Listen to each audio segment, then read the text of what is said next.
Something funny came up for me today. Oh, what was it? And by funny, I mean a looming extreme financial burden. Oh, yeah. I have to get my wisdom teeth out. Oh, no. As an adult? Yeah. As a 26-year-old woman, I'm going to have to pay for my own wisdom tooth extraction. Oh, no. Oh. I don't want to go to sleep. What if I die? Oh, my Lord. It's such a minor thing. That sounds like a treat. Just You're gonna put me down. Fall asleep and then just go out. I haven't even lived. I can't die. I think about that a lot. They're gonna put me down like a dog. I got my wisdom teeth out and it was fine. It is definitely a trip. It was like the only time I've ever had like surgery. But I remember just like, the classic countdown from 10, and then I woke up and like my father was over me. He's like, hey, we gotta go. What is happening? My mouth is full of blood.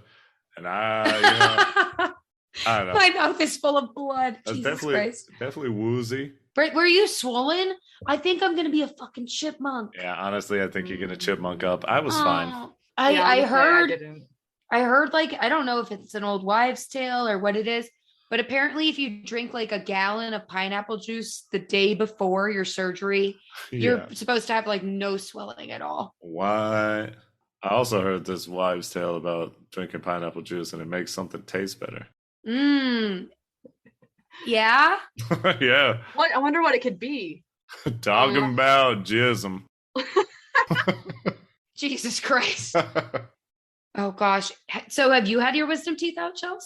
Yeah, I think I was a senior in high school when I did it. And like Eddie said, it's really quick. You're just like all of a sudden out and then you're awake and then someone's like putting you in a car. Yeah. And then you're riding home.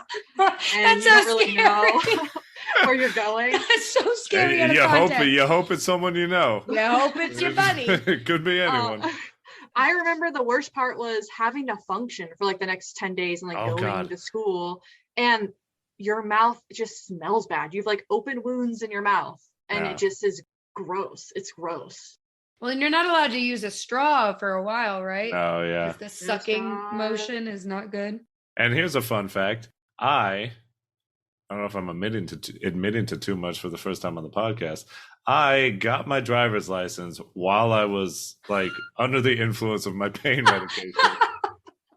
So, oh my gosh. It was fantastic. I was killing it. Wow. You were, obviously. If you got I passed, didn't I? I failed when I was sober and I passed when I was on them. Maybe it just helps get rid of some of your anxiety. Got a little loose. Felt loose. I'm better when I'm high on oxycodone. Or whatever the hell that is. I drive better than I walk. No, they definitely didn't give me oxy because I'm a little brown boy. Yeah, they didn't want you actually benefiting from the system like a bunch of people like me do. Mm-hmm. We got you like an extra strength Motrin or like a they're like pop and I'll leave. Give them the ibuprofen, but like the bigger one. Take them take a handful of those. You're fine. I wake up seeing my father picking me up, putting me in the car, and look down, and I just have a handful of ibuprofen. That's American medical care. Got a sticky note on it that says, "For Eddie from dentist." The Ziploc bag. I'm so nervous. Father, what do I do with this? But my question is, I honestly hope I'm loopy because at least it'll be fun for the people around me. Eddie and apparently you're only loopy if they OD you. No, yeah. But absolutely. That's why it's definitely weird. I feel weird about it. Because is it funny? Yeah, sometimes it's racist, which I don't enjoy. Yeah, bad things come out when people are high. But here's a fun fact from someone who is related to a dentist. All those videos of people who are obviously very high and saying ridiculous things, all those people were given too much of the gas. If you do it correctly, you're never supposed to be that like loopy and high. You're just supposed to be like me, where I was just like, had to be carried around, but I wasn't. I was just like, you're coherent. You just had no motor control. You're going to sleep. That was it. Oh, God. Were you loopy, Chels? No, I just feel like I had a lot of memory loss. I mean, well, no you were asleep. So, yeah. Yeah, I don't know. I'm nervous because this is going to be my first major surgery. I've never been under before. I've never gone to a hospital. I've never done anything like this. So I'm a little scared. Oh boy. when you get home, take a nap. I'll make you feel better. And drink a milkshake. Well, eat a milkshake because I can't drink it. I can't drink it. I got to eat No sucking. Eddie, you hear Chelsea? Oh, so I got to be punished too? The doctor writes on his little prescription pad, no sucking. No sucking dick. And he's like, oh no, dick's fine. It's just straws. Straws? Just That's no straws. too much. Yeah. No sucking in parentheses except for dick. This is That's from the dentist. Is this dentist named Dr. Eddie? little jacket on.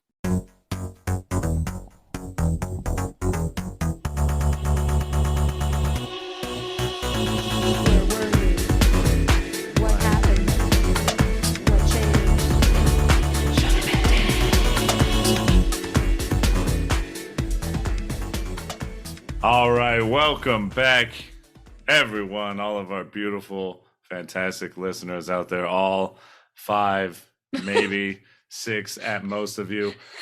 Welcome back to another episode of the Sho-Dependent podcast. You may be asking yourself, what is that? Well, it's a podcast where we talk about the things that we loved, how they shaped us into the people that we are today, and whether or not we still have a relationship with that thing. The voice you're hearing right now is one, Eddie. And with me, as always, is my beautiful, gorgeous, amazing other half. Her name is... Kayla! Hi, guys! And we have ourselves another guest here today. Ooh, party of 3. Hey! And she has brought dare I say, one of the best movies I think I've ever seen. I'd probably put it... I don't know. I don't want to speak too highly of it, but probably top 25 at least. It is something else. Mm-hmm. Kayla, would you do the honors and introduce our guests? I would love to. Our guest today is a longtime friend, first-time guest, longtime listener, and she's one of the smartest people I know, but also one of the weirdest, most enjoyable people I know. We get along just splendidly. And I can't wait to hear more from her. Everybody give a warm hello to Chelsea. Hello. Hi. Hello. Hey. Welcome to the pod. What up? I'm so happy to be here. So thanks for having me on. Of course. It's been a long time coming. We've been talking about this for a while, wanting to get you on. You're such a loyal fan. So it's the least we can do, really. It's the least we can do. Oh, it's so much fun having people on. Mm-hmm. Just, switching it up a little bit, having another voice, seeing how other people feel. Let me start us off just by quickly saying, how are we doing today? How are we feeling? Okay. Happy. I'm doing this now. All right. Yes. Well, that's something. You doing good today, Chels? We're kicking your ass. I mean, it's Tuesday, but it feels like it should be Friday. Absolutely. And that's how I felt yesterday. So just trying to get through the week. Deep breaths. Mm-hmm. Honestly, that's like my week every week. It's just like, oh my God, I got to keep doing this. Again? It's Monday. But I already did this twice. So I don't want to do it anymore. 4 more days? Oh, it's the Is this going to be forever? That's how I feel. Oh my Lord. And then I'm like, I have to live longer? This is gonna just keep going? How many more years? 50? More of this Are you sure? 50 more years? Oh Lord. I don't know how we're gonna do it, but we're gonna do it regardless. Mm-hmm. We're here. Chelsea, can you tell us just what film have you brought to us today? Today we are watching the comedy classic, the forever stannable film, The Emperor's New Groove. Yeah! It's a treat. Oh my God. I didn't realize this movie came out in 2000 and I was like, Jesus Christ, we're old. Oh no. Yeah. I was like, wow. Yeah, I don't know. It felt like it came out later. Mm-hmm. Yeah. I think it came out at the perfect time. Yeah, it did. Well, why don't we roll right on into it? Let me try that again because we're gonna growl. We're gonna Nick Grohl into this. We're gonna Nick Grohl. Or Dave Grohl. Get someone to just drum it up for me. All right. Well, why don't we roll on into it with our meet cute? It's a meet cute, baby. It's how we met this thing. December 2000. A young Eddie had just turned 10. This movie literally came out days after my birthday. The perfect age to have my comedic taste influenced by a film. I was ready. You know, they say kids are a sponge and they absorb everything. Well, I was ready to absorb The Emperor's New Groove. It really, I don't know if I saw it when I was 9. I want to say I maybe saw it a couple years later. Who's to say? But it really was an instant classic for me. Like, it was so funny. And it made me feel smart for getting the humor. Because it was kind of like, I don't know, this like nexus of like, whoa, this stuff's so random, but it's so funny because it works. Like, there's certain points in this movie where the comedy is just like, they're kind of not even saying anything, but it's fucking hilarious. So it made me feel like, oh my God, I am good at comedy. You know, like, oh, I could be a comedian because I understand this movie. It's just, and I love cartoons. So this being an animated film and them just doing so many full-on cartoon things were just, it was perfect for me. All the voiceover, all the random gags work so well. It's legitimately funny. I think it's as hilarious, maybe even more hilarious now that I'm 31 than when I was 9 years old. Plus, it's self-deprecating, and that's like all me. Mm-hmm. My brand of humor is letting everyone know how much I suck. So Emperor's New Groove definitely helped me out. It's still a work in progress for you. Well, you know, yeah, it's me after all. It is you. For me, I'm younger than my lovely, beautiful, talented friends here. So I was still a bit of a tater tot. I was like about 5 when this movie came out, I guess. So I was still pretty young, but much like Eddie, I'd like to think of myself as an intelligent individual. So truly, the taste that this film requires, I had. So I was ready for it. But I do remember distinctly, I watched this for the first time when I was being babysat at my cousin's house. And I was just sitting on their grimy carpet. And I was just looking up at their big TV, like, in my stinking Harry Potter glasses. Just wow, this is fantastic. It was much like Eddie has already said, very, very funny. I remember really enjoying like the heart of the story because it was a moral. It's a moral that everybody can get behind, I would say, from every walk of life. Everybody can kind of be like, yeah, that is the lesson we should learn from this. And yeah, this movie I never owned. I didn't have it on VHS or DVD or anything like that. But every time I'd go over to my cousin's house, I'd be like, can we watch Emperor's New Groove? And they'd be like, no, we're watching Treasure Planet for the 15th time today. And I'll be like, okay. Oh, sounds horrible. Yeah. It does. What about you, Chels? Tell us your little story. Well, you know, I don't have a lot of childhood memories, I would say. Same here. Handful. So I don't remember. Trauma. I don't remember the first time exactly, but definitely living in a small town, this was a blockbuster, local blockbuster movie situation. Mm-hmm. Every Friday we would do TV dinners. Do you guys remember TV dinners? Oh yeah. My God. Like the little penguin on them? Yeah. Cake cuisine. Yeah. Sorry. We would do those. Nostalgia. And, sit in our beanbag chairs and rent a movie. And this movie, just like you've said, appeals to my sense of humor. Maybe it's the generation that we're from. Mm-hmm. Super sarcastic. Every beat is funny. Like, so much humor packed in there. Also, my dad was really into David Spade, and like older Dad movies. Had a dad crush on David Spade. Cute. But some people would say like Tommy Boy or like SNL. I mean, none of that. No, we watched Joe Dirt so many times that it's probably shameful. He's also in a very similar movie called, I don't remember what it's called.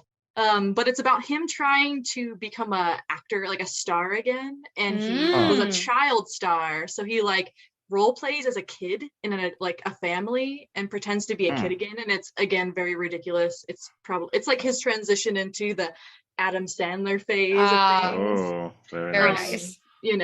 I just love his voice. He's so funny. His comedic timing's perfect. All of the actors in this movie are. They're comedic. They're perfectly chosen for their roles. So yeah. Fantastic. It's great. Well, now that we've gotten our meet cute out of the way, it is time to now establish our relationship and really get to know the Emperor's New Groove and allow the Emperor's New Groove to get to know us. Oh, David Spade, is that you? Oh, I wish. He's here. Where's my dad? Friend of the pod, David Spade. Oh my God, I would shit my pants. That'd be so fun. We thought it might be a fun thing since Chelsea brought this film to us. I always kind of knew that this film wasn't the original idea. Mm-hmm. So we delved into that and sort of took a deeper look at the film that almost was. It was called The Kingdom of the Sun. Just going to spend a quick minute here by saying that was the original name and idea for this film. It was going to be like an epic musical about the Incan Empire. It was the follow-up to Lion King. It was directed by the same guy who made The Lion King, which is an absolute like that movie for me might be top 10. Obviously a completely different film from the one we got here with Emperors. It was like a Prince and the Pauper story, heavily involving Incan lore. Apparently, I mean, it's Prince and the Pauper. So Pacha and Cusco looked exactly the same. Pacha was the lead and he was voiced by Owen Wilson. Lightning McQueen. Cha-chow. Good chow. That guy in this movie. I don't know how that would have worked. No John Goodman, no Johnny Goods. The songs were written by Sting, which apparently he still has a song in this movie, which... Isn't it only in the end credits? Yeah, I think so. It feels very out of place. Absolutely. Anyways, very troubled production. The execs didn't like it. It performed very poorly with test audiences. Michael Eisner, a very infamous guy in Disney, said, nah, fix it. We have to have it out by summer 2000 because we got to make the money. We have the McDonald's deal. And so it was overhauled Mickey D's into the Emperor's New Groove. They pretty much removed all the serious parts and just left everything that was funny. And we literally just got done watching like a little documentary on this that pretty much just said like a lot of the lines were improvised and they didn't even have a full script ever when they were filming this. So we can thank David Spade and Patrick Warburton, Eartha Kitt, and John Goodman. Yep. For making this beautiful film as funny as it is. Mm-hmm. Did you watch The Sweatbox? No, we haven't yet. Okay. So I watched most of it, and honestly, it's very dramatic because, the director who had done The Lion King, he also worked on The Little Mermaid. Oh, shit. He was very attached to that film. Yeah. And like you said, it was supposed to be this like big epic drama, very like heart, tugging on the heartstrings. Mm-hmm. And when they came in and were like, we don't like it, we don't know who to care about, like what is this? It like broke him and he walked away. He like left the project because he was so upset about it. And I mean, respect. Yeah. I mean, it was a little dramatic. They kept showing scenes of him walking on a beach. Oh my God. Oh. And him being like, my daughter went to college and I lost her and then I lost this movie. Oh man, equal. Yep. They're the same. Yep. Jesus. Same. But yikes. It's a lot about Sting, so it's only worth it if you really have the time because it was made by Sting's wife to be really? like, think about the music because Elton John did The Lion King, right? Yeah. And like Phil Collins did Tarzan, and so he was the next Elton John, and then it didn't work out. No, he was the next disappointed man. Nice try, in Disney. Sting. Mm-hmm. Oh man. Well, shall we talk about the Emperor's New Groove? Yes. Do it. Getting to know each other. Booyah. This film has zero fat. It is like the leanest bodybuilder of comedy that has ever existed. Absolutely. It is, you can tell this was like shoddily thrown together at the last minute, but it's like one of those miracle moments you have in school where you wait till the last minute to write like a 12-page essay. And it's like 11:59 and you hit submit, it goes in, comes back, A+. It's just like one of those things where the stars align. Not a moment is wasted. Every moment is just so succinct and funny. And it's just so good. honestly, like when Eddie and I were watching this, Chelsea, and I'm sure you kind of had a similar feeling. We were watching this and it was like, damn, like, how are we going to talk about this? Because the whole movie is so damn good. And it's only 83 minutes or something like that? Yeah, it's short. It felt short because I was like, I don't want this to end. It's every moment is funny. If it's not a physical gag or they're not saying a joke, it's like something in the background. Yeah. Like there's just so much. They packed it. It's great. It's fantastic. And I mean, the intro in and of itself, I think, is like an amazing, just an iconic intro, a classic, like that whole joke, like record scratch and, oh, yep, that's me. I bet you're wondering what happened. But as a kid, I remember watching it just being like, I've never seen a movie start like this. This is cinema. Yeah.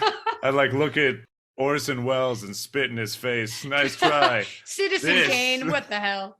Citizen Kane down here. Emperor's New Groove in the heavens. Amen. Comedy gold. It's such an attention-grabbing way to start the movie, and you're like, why is the llama being so funny? Why do I hear David Spade being hilarious? And then it just, I mean, like we said, no fat, goes right from that into just like, all of a sudden there's an intro song sung by like a tiny man, and he's just singing about this guy. My eyes are lit up. I'm just, what is happening? It's so catchy. Kuzco's ridiculous. I mean, yes. more on him in a second, because Chelsea, I think you put in this point. We also have another character. Eartha Kitt, Yzma, is Kayla, would you say? A queen. Queen. Rest in button. Peace. Yeah, rest in peace. Rest in power. We love you, Queen. She's honestly like such an influence in cinema, media, music, everything. Well, and yes, so she was Catwoman. That's what I learned in that documentary. Oh yeah, she was Catwoman in like the old Batman live action series, and then they made her turn into a cat, whether or not that's intentional. I never made that connection. Yeah, neither did I. And she's so cute as a cat too. Oh my God. She's the cutest cat and the meanest cat. Oh, so mean. And she 100% like committed to this role.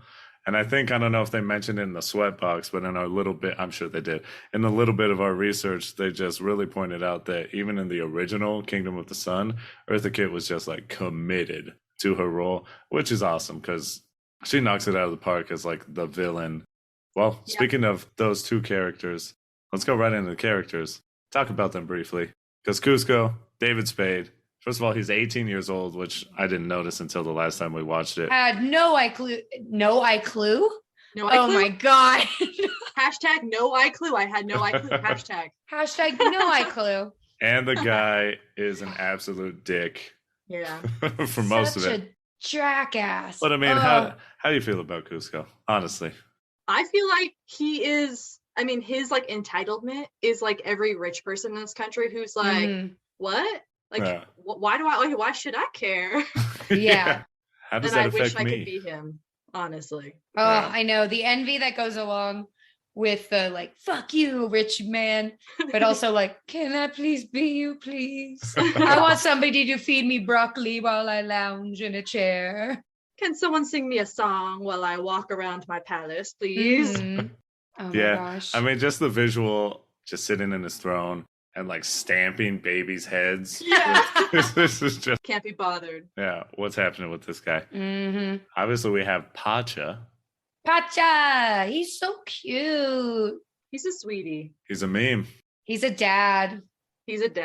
And I mean, John Goodman could not have been a more perfect voice for this guy. Just seems so wholesome and so I don't know, you trust the guy immediately. Like, yeah, this guy's a good guy. It's a good dad. A good guy. Good dad.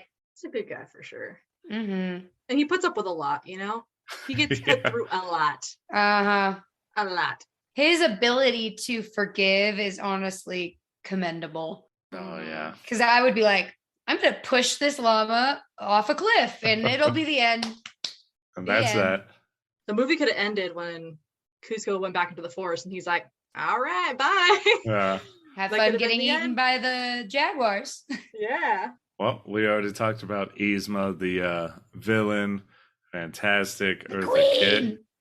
She's what is she? She's like a sorceress. She's scientist. It's more science. Yeah.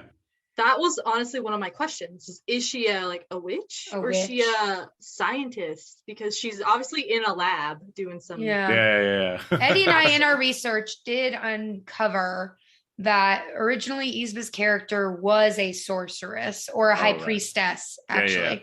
Initially, it was magic, but then I think in the revamp, they went more like evil scientist. Yeah. And I mean, just the gag of her having the lab and the lab coat and all that is just so funny. Super funny. And lastly, we have, not lastly, two more. We have Kronk, who is just a scene stealer. What a name. And here's another fun fact. We're full of them here. Apparently, this film was like the animated feature debut of Patrick Warburton, who's like now extremely well known as like iconic voices. Kronk, Joe on Family Guy, and like his voice is so well known. Apparently, this was the first animated feature film that he was a voice in. What a debut! What an honor! He plays a really similar character on Seinfeld, if you've watched that. Oh yeah. He's be an Arby's night. Yeah, David Puddy. He plays like the dumb hot boyfriend of Elaine. Yeah. Love it. I love him. He's great. His timing is impeccable. The way timing in which he says things. I don't know how someone can be that good. Yeah. I think there are very few people that are that easily recognizable. Yeah. God, the voice. He's got such an iconic voice, and like you said, Jels, the timing is fantastic. And lastly, Pacha's wife. What's her name? Remember her name? I thought you put it in the notes. That was me. I just wanted to point out that we don't see pregnant women in Disney movies, and we see dead pregnant. Moms. My dead pregnant mom. My dead mom. I don't remember her name because I'm terrible, but I wanted to say shout out. She's great. When her and the kids trick Yzma and Kronk and like lock them in the closet, so like good. They are fun. They are smart. They're wonderful, and she's a strong woman. It's great. Yeah, she is. She's also just stunning. She's so pretty. And I was like, oh yeah, Pacha deserves her. Because like they're both so good and kind. What's her name? I remember her name. It's Chicha. Chicha. Chicha. I want to be a Chicha, but not pregnant. Not pregnant. Just a hot Chicha mama. Yes. Love it.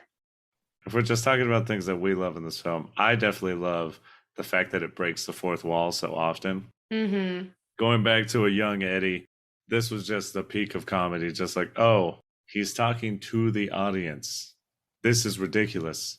How funny is this? He paused the film to write on it and say like, hey, remember, I'm in this bag and we're not worried about this guy. In fact, let me scribble him out. And like, as a kid, I was just like, this is the peak of comedy. I feel like the storyboard artists were probably projecting a little bit. Maybe. Yeah. They're like, we've had to rewrite this movie so many times. It would be funny if the characters got to do their own storyboarding moments. That's pretty fun. And I mean, at the end of the day, it's a bonding mission. It's two bros hanging out and bonding. And that's just the formula for a great film. It's just like the perfect buddy comedy, right? Like two buds becoming buds and learning along the way. A budding friendship. Very nice. They weren't buds, and then they became buds, and now they're best buds. They were best buds at the end, and it was very sweet. So cute. Well, wow. Are we all dying? We're falling Chelsea's apart the only over one here. not falling to pieces right now. I'm full of phlegm. Same.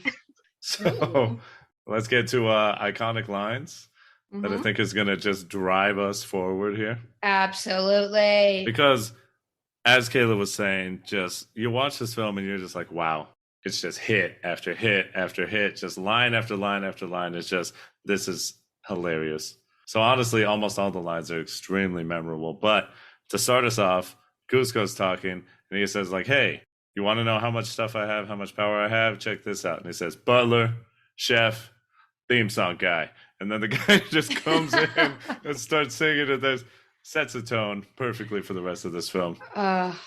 So good. I'm ignorant, but is the theme song guy a reference to a real person? Or is that just his theme song guy? Well, he is just a theme song guy, but it's actually sung by Tom Jones, who's like a famous singer. But I don't think it's like in reference to any specific thing. It's like, it's just like I don't know any small little 70s disco guys with orange afros personally. I want to say he's the guy who sings "It's Not Unusual," from Fresh Prince. I think that's the guy, which is funny. And in the same scene, we get the whole "You threw off my groove." It's so iconic. Because Cusco's dancing, he's having a good time with his theme song, and then what happens? He trips on an old man. Because he wasn't paying attention. Oh, you threw off my groove. And then a guard comes in and, I'm sorry, but you've thrown off the Emperor's groove. And dude goes flying out the fucking window. And he says, sorry. So funny. It's so good. It's the rational reaction if someone throws off your groove. Out the window. Got to keep that in mind for the house parties. Oh, yeah. Grooves can be thrown off. Otherwise, out the window. And I mean, just speaking to how much of a dick Cusco is at the beginning, he's like throwing out boom baby left and right. And I think the funniest part, I don't know, I'm just reading these lines and it's just hilarious. But when he sees like his potential mates, oh God, this is the most like 2000s humor in this movie, I think. And it's very like up David Spade's alley, I would say. God. It's so funny because he just comes in and starts tearing these women apart. And at some point he goes, yikes, yikes, yikes. And let me guess, you've got a great personality. It is so fucked up. Oh, but it's funny. It's funny. It's funny. He's terrible, but it's funny. It is funny. And the women, I will say, they were all drawn to look like identical, minus haircuts, is basically. Yep. But they were all hot. I was like, what do you mean? What's wrong with these women? They're gorgeous. Goes back to the tip of the top. I don't know how I guess maybe Pacha's wife would be the creme de la creme. But she's taken. And I don't think she likes him very much. So it's fine. Yeah. I mean, he's like a little kid to her, probably. I mean, he's 17 when he 17, does that. 18. So he transforms on the eve of his 18th birthday. Oh, you're right. I believe. I didn't catch that. I didn't even think about that. But he's got all the power. He does. I love when, because Yzma, what's her deal, right? A queen. What does Yzma want? Power? Power? But in the Sweatbox documentary, they talked about how her character is motivated by she's losing her beauty and so she's trying to like recapture her beauty. But they don't, I mean, I don't know. I don't want to comment on an aging woman. The whole film is jokes about like they say she's scary beyond all reason. How they describe her. Right. And the first time we see her interact with Cusco, she's talking and like making excuses because she was like sitting in his throne and acting as if she was the emperor. And she's talking and her voice just drowns out and we get Cusco's monologue and he's like, whoa, look at those wrinkles. What is holding this woman together? I mean, I think that about myself on a daily basis. So, yeah. And the food in her teeth. Oh, that is my nightmare. Yeah, they just zoom in. I love whenever like cartoons do the ultra zoom, like SpongeBob, when you get those like ultra detailed screens. It's just like, oh my God. Too much. It's too much. Too much. But honestly, we've never really had, I feel like Yzma is a very unique looking Disney villain, which I appreciate. Because typically they're like, I don't know. Because like what the main, I guess they kind of went the polar opposite. Because Little Mermaid came out in what, 87, 88, something like that? God, was it that early? Late 80s, I think. Oh, but Ursula was kind of like the opposite end, where she was a voluptuous, full-bodied, tentacled woman. And then we get Yzma, who is this hyper, like, gaunt, skeletal villain. But she's so funny. She's mean, but she's like, she knows what she wants and she's getting it. So, I mean, and I don't know. She didn't seem like that mean of a ruler, and most people didn't even really like Cusco. So who's to say the kingdom wouldn't have prospered under her rule? You mean when the peasant said we need food and she's like, too bad. Yeah. You should have thought about that before you were a peasant. Get out of here. She's just a capitalist. It's fine. Yeah. One thing I have to say about her is they drew her boobs so low. So they are like at her belly button, and it's wild. It's actually wild. At least they're not big. Can you imagine if they were big and down that low? That wouldn't fit with her frame, right? No, it wouldn't. No. Oh gosh. But I think one of the most iconic things about her is her eyelashes. Mm-hmm. They are so long and crazy. And her feather head dresses and stuff are very fun. Yeah, she's very fashionable. She is. She's a queen. I like her aesthetic. The color purple. Mm-hmm. The color purple. Is the color purple like, is that like an evil color? I don't know. Like, I know that colors mean things. In color theme, it can be. Yeah. Usually it's a symbol of royalty, which is probably how she views herself, which is why it's her favorite color. That's what I would speculate. Okay. It's also a good contrast to the magenta of her potions. Oh, yeah. Yeah. I mean, the empire seemed to be fine when she took over. Didn't seem like anything was wrong. So, Kayla, maybe you're right. You know, Cusco was a dick. I just feel bad for the peasants. Nothing's going to change for them. Either way, Cusco and Yzma hated the peasants, so. Oh, man. Hey, Cusco comes around by the end. Speaking of good peasants, not that any of them are bad, Pacha's iconic meme. Yes. I haven't seen this meme, so you have to explain it to me. Oh my God. Okay. You have to explain it to me. Eddie, talk to her. I'll text it to you. Okay, so there's the point in the movie, right, where Pacha comes in and he's supposed to meet with the emperor. So he goes and starts talking to Cusco. Cusco's talking about, well, I want to build this Cuscotopia somewhere. And he asks Kronk to describe his hill, because this hilltop looks fantastic. And Kronk is like, okay, well, I don't want to say this, but at a certain point in the day, when the sun hits those hilltops just right, these hills sing. And he does that, his face with the sign, and he's just like, Okay, I texted it to the group chat. That itself is like an iconic meme. Do you ever wonder how you miss memes? Because sometimes people will, I've never seen this. How have I never seen it? You've never seen it? I've been on the internet. God, memes? Well, people use it in the context of just hitting it just right, like the perfect thing. I don't know.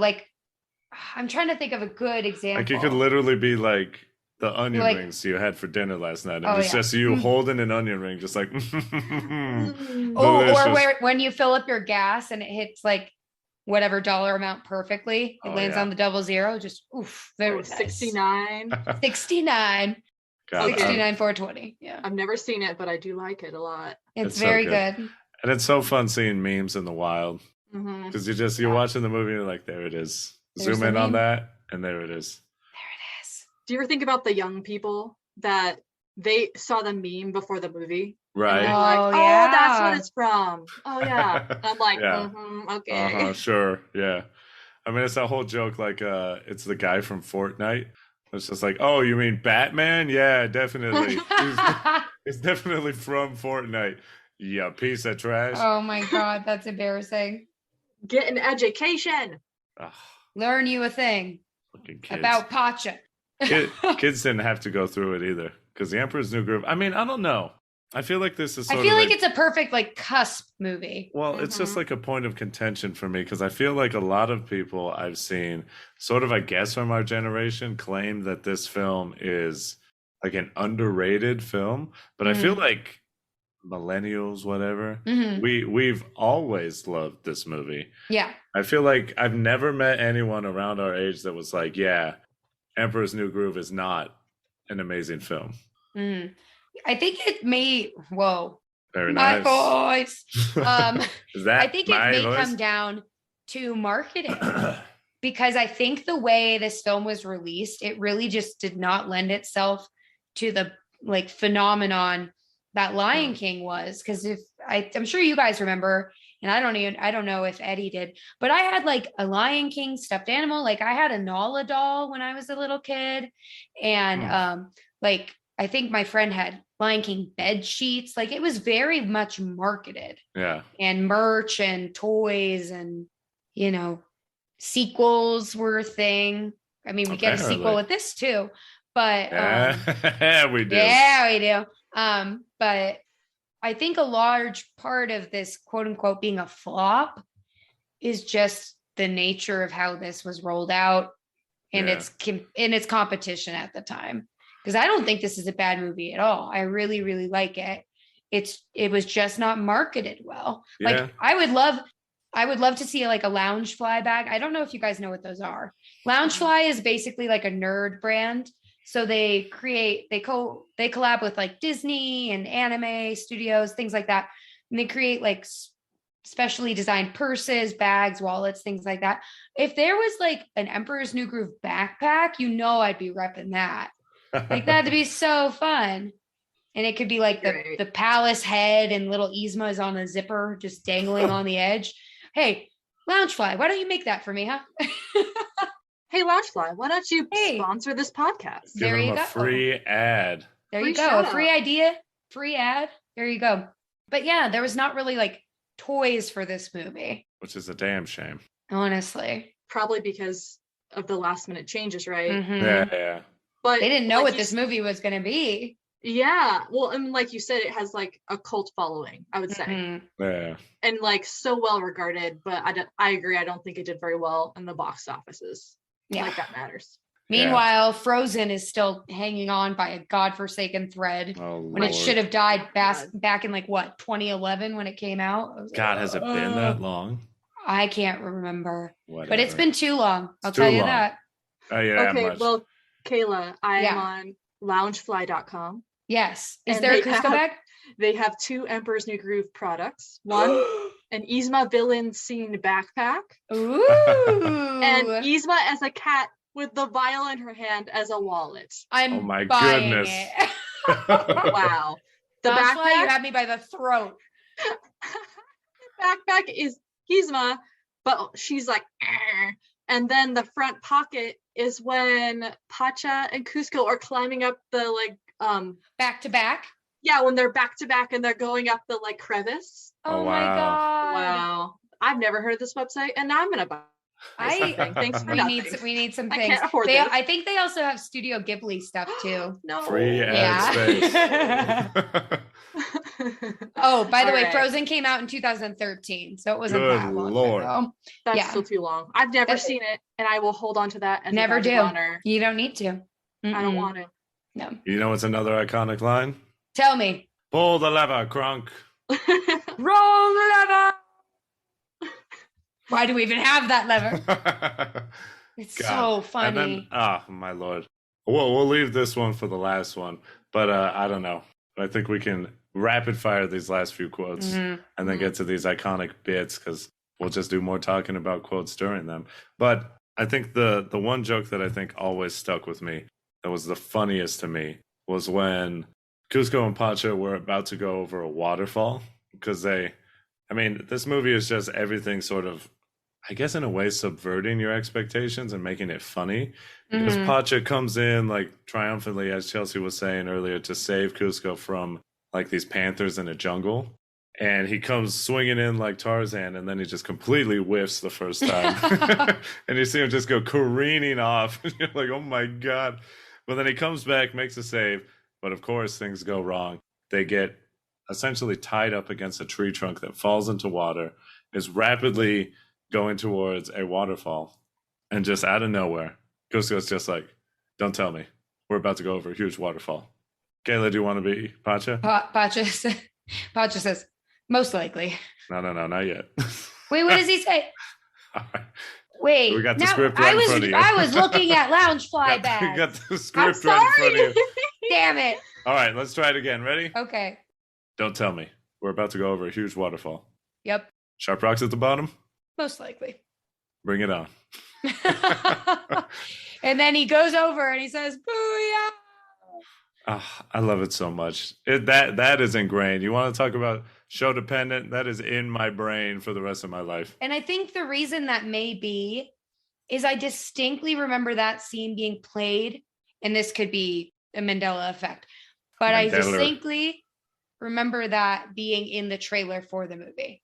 Oh my God. It was just so good. Then obviously we get when they're climbing, it's a good thing you're not a big fat guy. This would be really difficult. Okay, Pacha's pure muscle. Like, come on. Oh, yeah. Honestly, he's so strong. One of my favorite parts is when he first realizes he's a llama and he looks in the pond and sees himself as a llama and he's like, llama face, llama face. I love his little cloven hooves. Yeah, I think they're so funny. It looks so funny. I love how that's how Pacha gets him to like realize he's a llama. Do this. Wiggle your fingers. So good. Oh, obviously, when Kronk was trapped in a closet with Yzma tells him, hey, break this down. He's like, break it down. Are you kidding me? This is hand-carved mahogany. Mahogany. It's like stuff like that. Like little lines like that are just, I think those are just so funny. Gold. Gold. Yeah. Obviously, near the end, hey, I've been turned into a cow. Can I go home? Yep. And she lets him go. Honestly, that's a good reason for a need of leave. What would be an animal that you're like, I need to get out of here? Like if you got turned into this. Wet. Oh. Like if I was like a toad or something. I gotta go. Frog. A snail? I couldn't do anything. Oh God, that'd be gross. One of the guards turned into an octopus, and I was like, how's that gonna work? And he chose to stay. Yeah. Lots of legs. He was more tough, I guess. He could have handcuffed him with his tentacles, I guess. I'd use anything to get out of work, let's be honest. Honestly. Amen. And just, I don't know. There's more we'll get to, but let's get to some iconic bits, some iconic things in this film that are just so good. First of all, Kronk as a chef, everything he does as a chef is amazing. Oh my gosh. The spinach puffs. Iconic. I want to eat them. They look delicious. I'm sure they're probably in a recipe. Right? Also, they're in a recipe book that Disney released. Oh, look at that. I think they're probably in multiple. Yeah, but they have like Disney cookbooks where it's like, bake what's in the movie or whatever. Mm-hmm. Honestly, Kronk is like such a himbo baby golden retriever angel face. Like he is so cute, but he's honestly like the best cook. And it's because he does it with his heart and he really enjoys it. And it's so cute. Makes me like emotional thinking about it. Oh my God. He's so cute. And he just wants to make people happy. And he's actually good at it. And he doesn't screw up like in other things that he does. Well, yeah, for the things he's bad at, he is outweighed by all the things he's good at. He can talk to squirrels. Like, come on. Very fun. He can jump into a kitchen and just take like 5 orders at once. And he knows what's going on.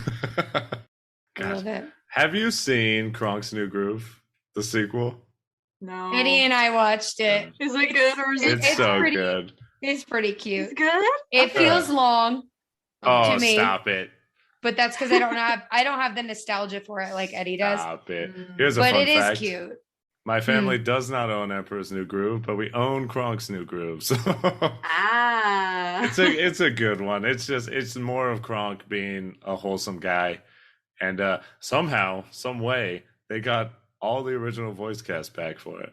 Damn, which is pretty wild for a straight to DVD release. Definitely. I watched an episode of.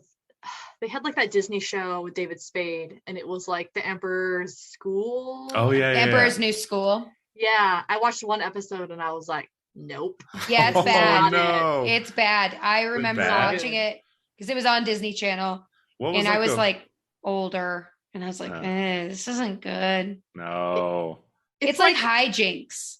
Yeah, it's like the writer's room. No one said no to a joke, and they're like, just do it because they had to fill the time. Versus in this movie, every joke is like, A class. Oh yeah, like even when they don't really do much, because there's a scene early on again with Kronk when he's setting up this dinner for Kuzco where they're gonna poison Kuzco. They've got the poison for Kuzco, Kuzco's poison.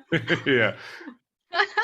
The scene of Kronk mixing the poison into the drinks is hilarious because it's just like Kronk in the background and Kuzco in the foreground just staring and just not caring about anything going on. I don't even think he blinks, if I'm being honest. He blinks once and picks his ear. Meanwhile, just everything is going on behind him, and this dude doesn't give a shit. No. It's just yeah, this is fine. I don't care. And I was cracking up. Very uncomfortable dinner. Oh. Yeah. The person you just fired right. invites you to dinner, that's a little sus. Maybe don't go to that. Yeah, if the person you just fired shows up anywhere, you gotta get down or run. Something bad's gonna happen. And they do such a good job of making it awkward because they're just haha. So how you doing? Oh, good. Yeah, Cusco says oh, he's new, isn't he? Yeah, he's new. He's what, in his late 20s? She's I'm not sure. She doesn't even know how old her lackey is. Himbo. Well, and after he passes out and then comes back up as a llama, he's hitting a broccoli on top of another broccoli to be Kronk, knock him out. And Kronk's not getting it. He's do you want more broccoli? Oh, so good. And Kronk, so many Kronk moments, but when this man is supposed to get rid of Llama Cusco, no, what does he do? Dun, dun, dun, dun, dun. God, Kronk is so iconic. God, when he just freezes, Cusco's just is he doing his own theme song? What is happening right now? He doesn't have his own theme song, guy, like I do. Yeah, honestly. What is he, a peasant? Yeah. What is, Kronk's not a peasant then, huh? No, but he's probably peasant class. He gets paid pretty well. Yzma hired him because he's big. He's hot. So. He's hot. He's got a tiny waist also. Have you noticed that? He's got big old shoulders and a tight waist. He's built like Johnny Bravo. Oh yeah. Angel and Devil Kronk is all time. What? God. Yeah. I'm just remembering all the funny lines that are just even funnier to describe when you don't have a visual. Love it. But there's early on, I think it's when he's supposed to be killing Cusco, when the devil's okay, you want a reason? Let me give you a reason. And he gets down on his hands and does a handstand and then does a one-handed handstand. And Kronk's what does that have to do with anything? And the angel's no, hold on. He's got a point. Just stuff like that is what does that even mean, man? I just love the angel and devil motif. Yeah. It's just so good for cartoons. It's very funny. And they come back. Everything comes back. Even the firing scene of Yzma in the beginning. It's the last 3 minutes. It comes right back. It's great. Oh God. Yeah, they really did a good job. For a movie that apparently had no actual script, they did a really good job of bringing everything back around and constantly referencing their jokes from earlier. That's what good comedy does. Good stand-up, it's self-referential. You bring it back up. We all know that Eddie loves to do that. Okay. Beating the damn horse. Why does that? I love it. Why does that seem like a... It's a compliment, but also a jab. A backhanded compliment. Maybe. We all know this guy over here likes to do it. He loves the shit out of doing that. Yeah. It's legitimately one of my... If I want to give you a peek behind the scenes, what's going on in this brain right here. Not a lot, but there's some. One of my little rules... Okay, I'm just going to let that go. Thank you. Because I registered it too late, and it's too late. It's too late to go back and say anything. Oftentimes when I find a joke that hits pretty funny, hits pretty well, gets a big laugh, I'll make it a note in my head to be how many times can I say this before it's not funny anymore? So many. But I always feel I'm pretty good at when reading the room and being okay. Let the joke die. Yeah. Yeah. Let's move forward, shall we? It's a hit. It's a hit at parties. You find one joke, you say it for the rest of the 3 hours, and then everyone will remember you. And they know you as that guy. The dude that wouldn't stop talking about Air Bud for an hour straight. God, that was legendary. That was a very fun I wish I could bottle that. Anyways. All right, so I'm going to go. I'm sorry, Kayla. Do it. When they get out, so when they get attached to the log, they go down the waterfall, and then they come out, and Pacha builds a fire. So he's trying to rub the sticks together to get a fire started. But before that, he had just tried to give Cusco CPR, and Cusco wakes up and thinks that he was trying to kiss him. Mm-hmm. He calls it his kiss of life or something similar to that. Yeah. But he's trying to build a fire, and like at every turn, Cusco is just like putting out the fire because he's so ignorant to like what's going on around him. He spits on the flame and puts it out. He shakes and all the water comes off him and puts it out. He throws Pacha. He uses Pacha's like sweater as a towel and then throws it, and it lands on the fire. And Pacha doesn't say anything. He just keeps going, but it's so funny. It's so funny. It makes me so mad because like as a teacher, that shit happens all day long. It's like I'll fix something and then immediately just, never mind. Never mind. There it goes. Got a bunch of little Cuscos running around. And I think they're all egomaniacs. I think the reason that Pacha is such a good foil for Cusco is Pacha's used to dealing with kids because he's a dad. And Cusco is a child. He's a spoiled brat. And it's like, right. He's just kind of dadding him throughout this. And we really don't know anything about Cusco's parents. So it's like, were they really around? Did they? Seemingly not. No, he seems like a kid that was allowed to just do whatever the hell he wanted for as long as he's been alive. Seemingly he's been emperor for like a while since he was like a kid. So maybe his parents were dead or something, you know? Maybe Yzma poisoned them. Yzma. She makes a comment at some point, like, I raised him. Oh, she really? makes a comment about raising him, just kind of I practically raised him. Yeah, yes, I remember that. Yes. It's when she's smashing the busts of his head, So maybe all these bad traits come from her. Yeah. Maybe. She raised this boy and now she's going to kill him. My goodness. Yeah. What a good mom. Whatever. What a good mom. Oh my gosh. I love the squirrel in this movie. I will call him Mr. Squeakers. He's so cute. Can you give me the squirrel noise? No. You don't know what it sounds like? A baby? There you go. A baby. And then God, the balloon scene in the forest. And then Cusco shoots himself in the foot. In the foot? In the foot. By going, ha! That honk sound he makes. I mean, Cusco shoots himself in the foot a lot because he agrees to help Pacha, then immediately falls down and like is in the same situation. That's where we get the fun fat guy line, which is just, again, just, I don't know. It's just so funny that he's so brazen to just like call this guy He has no fat, fear. just out of nowhere. It's because he's used to being an asshole and nobody calling him out on it. Right. But I think the all-time best scene in this film is the restaurant. Like that whole restaurant sequence, everyone just shines. It's just the best of everyone. So funny. First of all, the hot and crispy pill bug. Would you? Would you? Could you? Would you? If it was seasoned right, I'd probably take a bite. It looked kind of nice. A nice little yellow color. I think I'd like the shell. Because at least it's crunchy. Did they eat the shell? Yeah, Pacha he sucks out the guts with the straw, and then he eats the shell of the bug like it's a fucking Nako from Kim Possible. Like crunch. I feel like I'd try it. Yeah, I would try it. I've eaten bugs before. Yeah. What bugs have you eaten? Crickets, mealworms, and I think I've never taken a bite of a tarantula before. I'd be nervous about the fur. Were they good? Well, what's your evaluation? Okay. They were flavored. We had worms too. Fine. So like mealworms? I would try it. I said mealworms. Oh, sorry. Yeah, they were pretty good.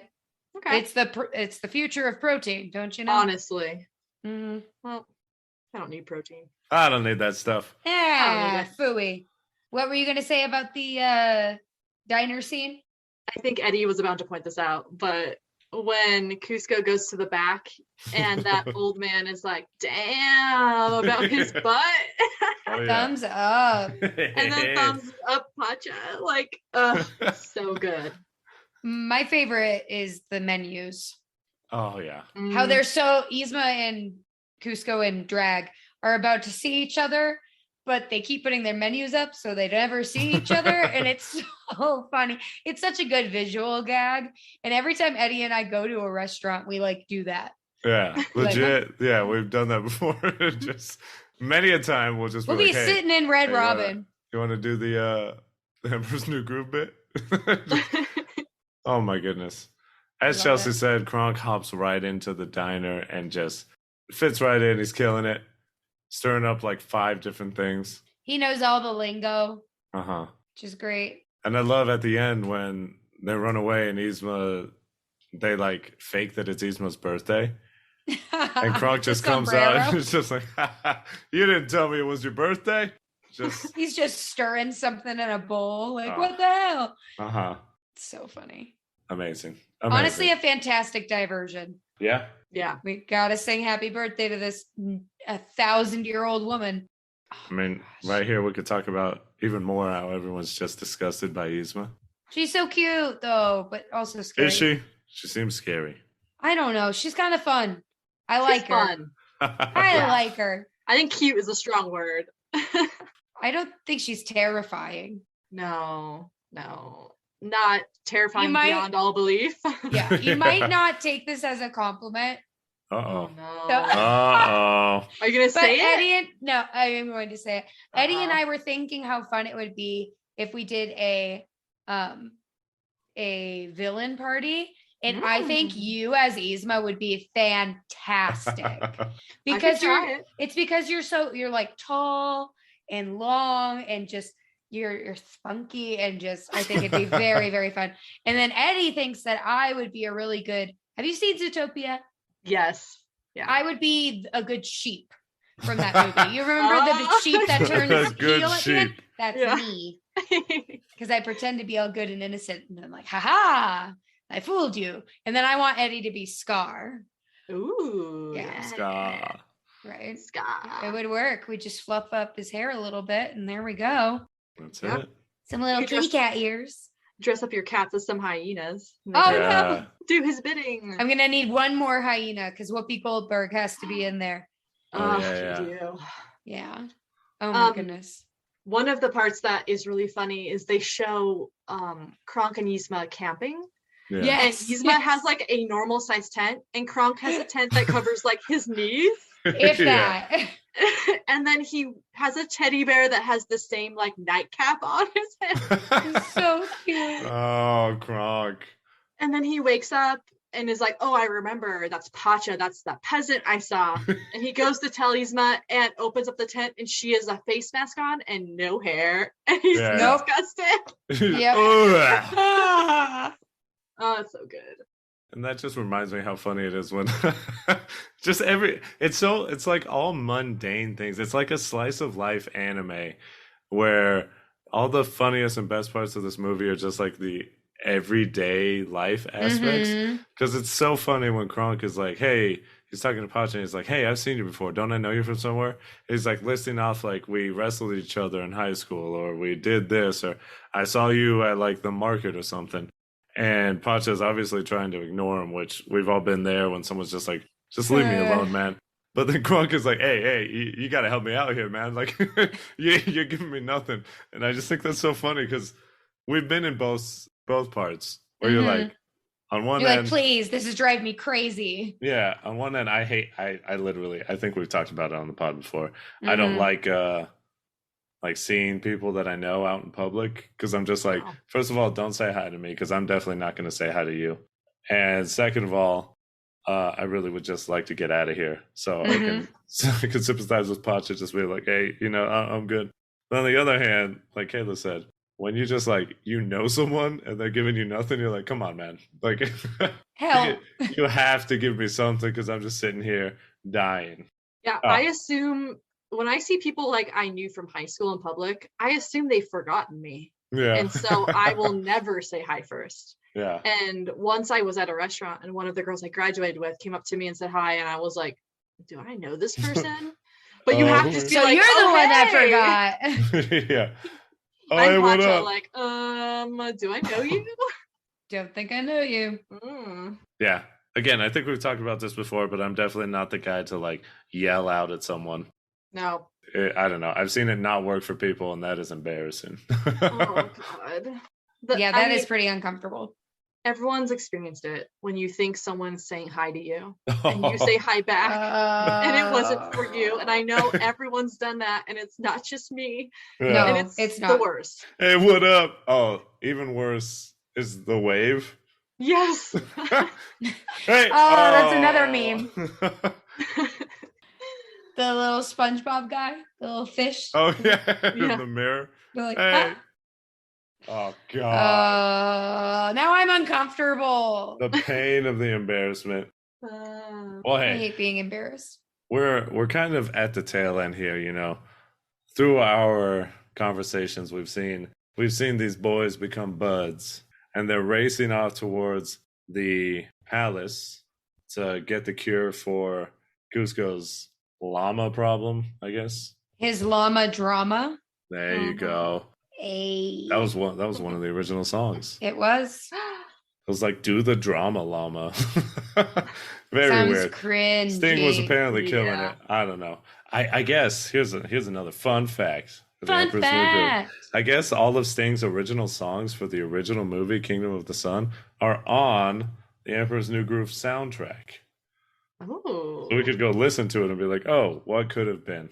Yeah. But we just get iconic scene after iconic scene. When they're leaving the restaurant, they have a mad dash to get back to the palace. And what ensues is comedic, just cartoon gold. Pacha and Cusco get the head start. They're taking off. And we see them do that thing where they're running on the map and leaving a trail behind them. Yes. And then Yzma and Kronk are giving chase. And as they're running, they look down on the ground and see the trail that Cusco and Pacha left. And then they like look at each other and just give each other like the, whatever. When I tell you, I crack up every single time. I love travel by map sequences. It's one of my favorite tropes. They do it in the Muppet movie. Oh, so good. It's so funny. Yeah. It gets a laugh out of me every single time. Yes. Because I love it when films acknowledge that they're doing the yada yada yada. And then so funny. Even better. I mean, I think the last time we saw it, we both like laughed out loud at it when Kronk and Yzma take off and they're gliding. Mm-hmm. And then they just get like struck by lightning out of nowhere. It's straight up a Wile E. Coyote moment. And then they just disappear off the map.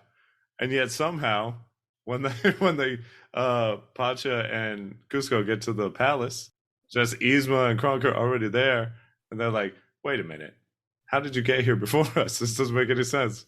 And Kronk pulls down the map, and he's like, like if we look at it for all intents and purposes, it really makes no sense. I can't explain this. Roll with it. We're gonna roll with this. Mm-hmm. They fell through a literal plot hole. Yeah, and they ended up in the castle. I love it. Yzma becomes a cat. How does she do that? A problem, because she drank a potion that she thought was the human potion, right? So Cusco couldn't become a human again. Turns out wrong potion. Meow meow. She becomes a cat. She almost plummets to her doom. Yeah. But luckily. Oh my God. This is legitimately something that me and my brother reference all the time. So it's just like this movie is just ingrained in my life. Because Yzma's falling. She's doing the big yell. Also, she's falling for an eternity. Yeah. Oh, yeah. And granted, she's a small little cat, but...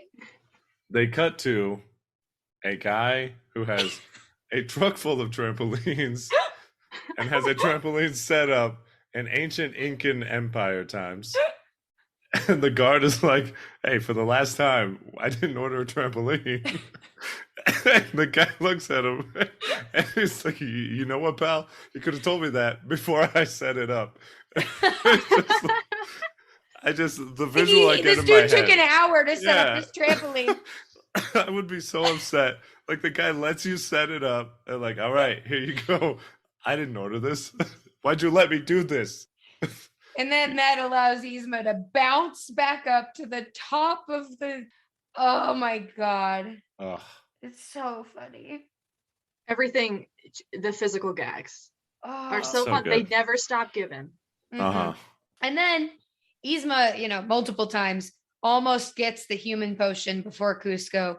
Yeah. But then Kronk, who had previously been put down a trapdoor by Yzma. Now how did he get in that trapdoor? What happened? He had a moral dilemma where he's like, Yzma can't kill him. Like, that's not okay. So he tries to squish Yzma with a chandelier. But then Yzma's like, nah, you're not going to do that to me. Doesn't she pull a lever? Yeah. She pulls another lever. Yeah, she pulls a different lever that makes Kronk go down a trapdoor. And when the trapdoor opens under him, he says, "Oh, I should have seen that coming." And even before that, I would be remiss if I didn't mention that Yzma insults the spinach puffs. That was very rude. Uncalled for. So mean. And I never liked your spinach puffs. His like lip trembles. Yes, he's so sweet. Like his little lip trembling. Kronk's a baby angel. Do they have any Kronk merch? Honestly, they should. I feel like I want a stuffed Kronk. He's gonna be big. Wouldn't that be cute? Yeah. Oh yeah. It would be cute. But then it turns out very serendipitously that the trapdoor opens right where Yzma is, and he swings it open and squishes her. Yes. And what does Kronk say? He says, "What are the odds that trapdoor led me out here?" Perfect. Just little lines like that. And then Cusco gets the potion, and hooray! See ya on the other side. And we did. So what happens at the end? Well, Chicha has a baby.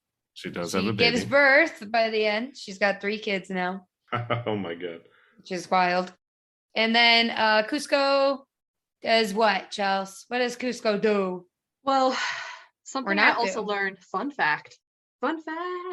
In the Sweatbox documentary, he was supposed to just build his Cuscotopia on the neighboring hill, but then Sting wrote a passionate letter that said, if he builds this Cuscotopia, then he's learned nothing, and you can't use any of my music.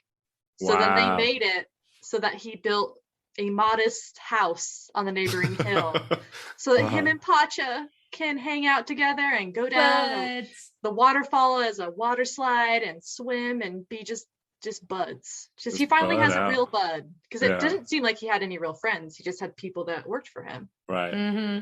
And it's very sweet. Hooray! They both hit us with a boom, baby. Very cute. Oh, and Yzma's still a cat. And Yzma's still a cat. And a cute little detail that I forgot about. Chicha knits him his own poncho with a llama on it, and it's so cute. And he loves it. Mm-hmm. God, so sweet. And Cusco really comes around by the end. Just like, great guy. He apologizes to the old man. Yeah. He makes amends. He does. The old man who was voiced by the guy who voiced Piglet. Oh, is that why you called him Piglet earlier? Yeah. Yes, that is why we called him Piglet earlier. Here's another fun fact. In Kronk's New Groove, yes, the direct-to-DVD sequel to this movie that somehow got all the original voice cast back, that was the last ever voice performance by the guy who voiced Piglet, because he died before it came out, which is pretty wild that was his last credit. Yeah, it's very sweet, though. Nobody can see my face, but it is a very strong frown. Piglet's my favorite Winnie the Pooh character. Oh, did a dear dear. I love him. A little piglet. Oh, but Emperor's New Groove, it ends with the theme song guy and a little bit of a stinger scene with Kronk and what are they called? Squirrel Scouts?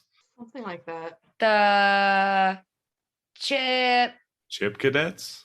Chipmunkins? I don't know what they're called. I don't know. Oh, I wrote it down. Junior Chipmunk Scouts. But they only talk to squirrels.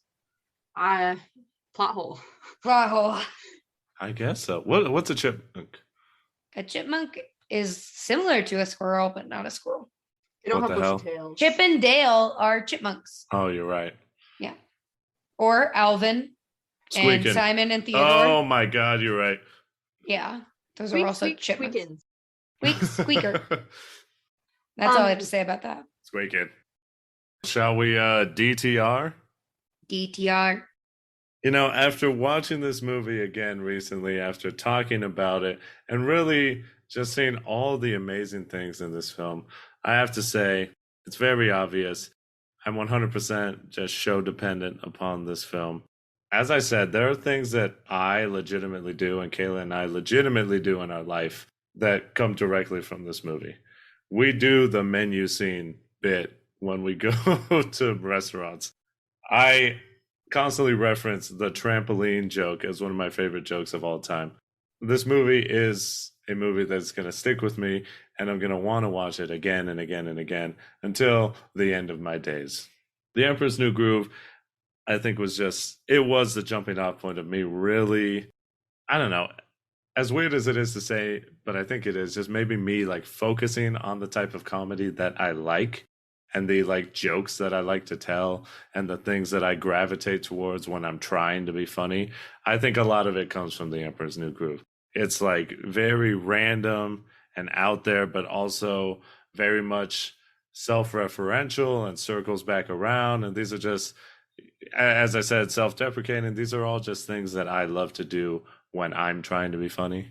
Mm-hmm. So I think I could definitely thank The Emperor's New Groove, not only for providing me with so many laughs, but providing me the tools to give so many more laughs to people in my life. Aw, cute. I would definitely say that I am show dependent on this movie. As we said earlier, I feel like this movie captures a lot of millennial humor and really what we as like a generation think is funny. And it does it in such a succinct and fun way that it's definitely a movie that you can watch over and over and over again. And every time you're going to laugh. It's just a good time. And the moral that they landed on of teaching somebody selfish to be selfless is very simple and timeless. And I love it very, very much. Love it. Love it. Chelsea, the one who we can credit to bringing this beautiful movie to the forefront, define your relationship with this. You know, I'm going to have to agree. I know, controversial opinion. I am also show dependent. This is the type of movie that I watch like if I'm sick. Like if I just need to feel better, or if I had like a hard day, I want to watch this movie. I love animated movies, shows, and this is the one that's like on the top of my list for just needing a feel-good moment and to take your mind off things. So I will keep watching this movie. We watched it the other day. Everyone who lives in my household laughed, and it speaks to all generations. Oh, yeah. And like I said, the voice casting was perfect. The music is great. It doesn't take away from the film. It just adds to those good feelings, to the fun. The colors are beautiful. It's a great movie. 10 out of 10. Oh, yeah. 10 out of 10. 10 out of 10. And with that, it is time to bid adieu to all of you. Thank you for listening once again to the Show-Dependent podcast. If you liked what you heard, please, by all means, give us a follow. Download the podcast, download all our old episodes, and spread the word. Tell your family, your buds, your neighbor on the hill, all the peasants who live beneath you, that they can find the Show-Dependent podcast on Apple Podcasts, Spotify, wherever you listen to podcasts. We will be there. It is Sho-Dependent Pod. And before we go any further, would like to say a big, big, big thank you to our good bud Chelsea for coming out of the podcast. Thank you very much. Thanks for having me. Yeah. Now, is there anything, not necessarily that you would like to plug, but maybe anything you would like to say, any parting words you'd like to give us? Yeah, I mean, don't try to find me on social media because I will block you. There you go. But, I just want everyone out there to, take a breath, be nice to the people in your community. Take your dog on a walk, give your cat a little pet. Oh, yeah, that's it. Just just take a beat. It's been a hard 2 years. So Amen.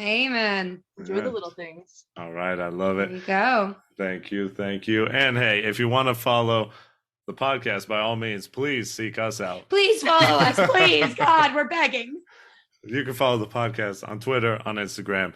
It's Sho-Dependent Pod. Again, that's SHO Dependent Pod. If you want to follow myself, Eddie, my name is @VictorVSweet on Twitter, on Twitch. And my other half, Kayla, where can you be found? You can find me organizing my potion bottles meticulously with my label maker. And you can also find me on Twitter @DJVivich. There we go. There we have it. Now, Woo! as is customary here on the Sho-Dependent Pod, we like to give you something to look forward to, a bit of a save the date. And Kayla, I mean, this is all you. Yeah, what do we got coming up next? Hell yeah. High School Musical says we have to let it go. Oh my God. We're doing High School Musical, specifically High School Musical 2, and I'm fucking jazzed. We are gonna dance. We're gonna sing. We're gonna feel our feelings, lose the girl of our dreams. Yeah. Have some homosexual moments. It is gonna be great. I can't wait to share with all of you. Why are you skipping 1? Is there a reason? It's fine. Okay. I was just wondering. It's fine. I've never seen 2, so I didn't know. 2 is everything I love about High School Musical. Okay. Wow. And it's a musical. It's a musical. It's the second one. It's second version of the first one. It takes place in summer. And boy, oh boy, am I ready for some summer vibes. There we go. It's the kickoff of school ending and summer beginning. Just think of it as you're being let go, that your life is going in a different direction, that your body is a part of a permanent outplacement. Hey, that's kind of like what he said to you when you got fired. I know. It's called a cruel irony, like my dependence on you.